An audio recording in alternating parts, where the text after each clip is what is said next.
Inspector Kev, when you need a fix, get Inspector Kev.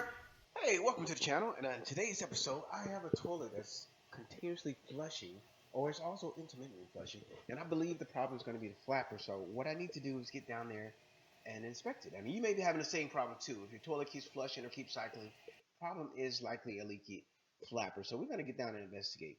Now, the first thing we want to do is get down here and turn your water off. So just turn it clockwise, and then until your water stops. Don't try to force it. It will stop when it stops. And once the water's off, we're going to go back inside the toilet and we're going to let all the water drain from your bowl. And it's going to give us easier access to the flapper.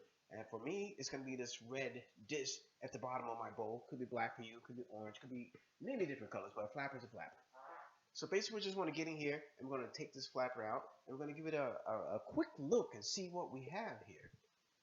Now, this is one of those flappers where you can adjust the pressure of the flush. So that's why I got these little extra things on it. But if we can look closer, we can see a crack right here in the flapper. And this is what is allowing my water to remove itself from my toilet intermittently. And sometimes it does it continuously. So it depends. If it's making a flushing sound, it could be likely that you have a crack in your flapper or some kind of wear and tear, which is allowing the water to run out of your toilet bowl. So just take a look here. Look, you can see it here. You can see it clearly that it's really a leak. So there's nothing we can do about it. So we need to take it out, throw it back. So what I have here is the 3-inch universal flapper, which I'm going to replace it with. The same one I took it out, it's the same one I'm going to put back in. And when I say 2 to 3 inches, that's going to be the circumference of the pipe that's coming into your toilet, which is going to allow the water to come in as well as drain out of your toilet. So make sure you know the measurement of that before you try to replace your flapper. And once we get the circumference and the measurements right, we're just going to go ahead and put in our new flapper.